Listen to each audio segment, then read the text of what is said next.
Hello, my dearest friends of the community. How are you? Is there a difference between uncanny and macabre? Well, stay with me and we shall talk about that.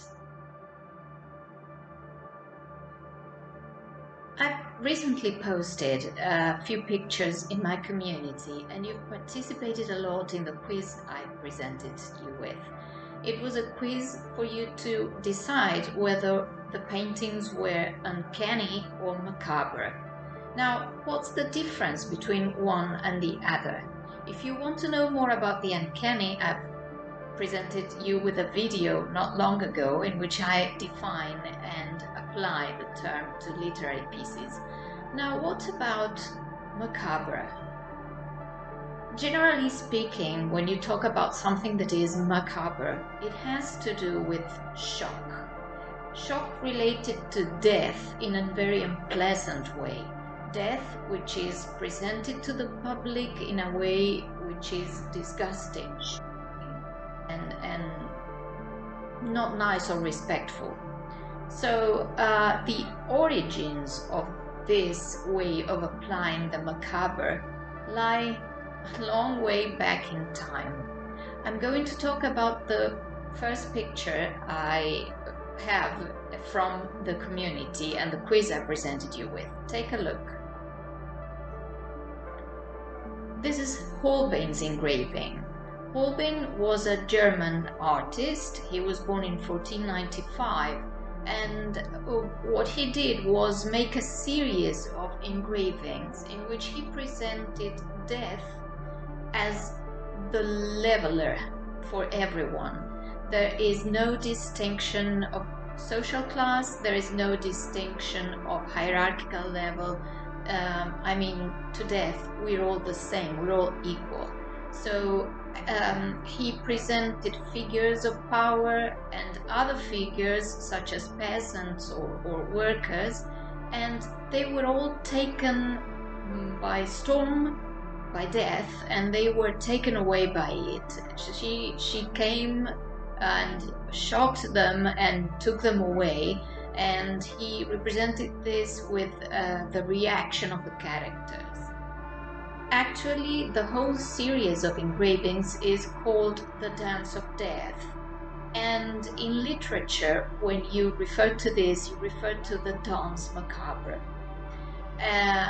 It was a play in which the characters were led to their graves, to death, by other characters who had died before, and they were even presented as corpses in different levels of decomposition. So it was not nice to look at, but on the other hand, probably on a par with the morality plays, the focus was laid upon we are human, we are going to become extinct at a certain point. We are all going to die, and if you want to take advantage of the time you have in life, then do your best quickly. So it was fascinating for me to know that death was focus in many literary pieces and art pieces forever, ever since the beginning of art. And there is a difference between this, which you can see in the engraving, and the uncanny. Why? Let's take a look at Remedios Varo paintings, The Watch. In this painting, you can see that she creates a very, very mysterious atmosphere. There is a woman sitting, there's an animal next to her. We could be talking about a lady with a pet or a witch with a familiar, and she's surrounded by clocks, and these clocks probably imply the passing of time, which is relentless for all of us. And as time goes by and she is sitting there at night, because you can see that through the window there's darkness, something comes in through the window and we cannot quite tell what it is. Is it a spirit? Is it a UFO? Is it a magic spell? Is it just fog or thunder, or what is it? So this eerie feeling of loneliness, because in the end she is alone, um, mixed up with this eerie appearance through the window, probably create a sensation of the uncanny, all encompassed by the tick tock of the clocks surrounding her. So as you can see, this is not shocking as opposed to Holbein's engraving. His is quite shocking. So I would like to thank you for being part of this community and for having given your vote to one of the options as I proposed, and this would be the closing of the cycle of the uncanny and your participation in this sort of workshop, if you will. And I would like to show to you that some things that happen to us in life may be a trigger for uncanny experiences, and how authors can show the uncanny or the macabre in different ways.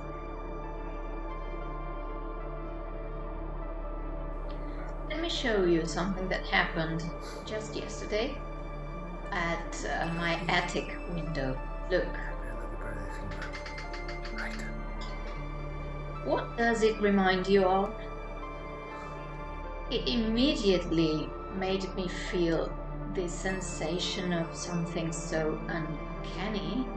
Suddenly, there came a tapping at my chamber door.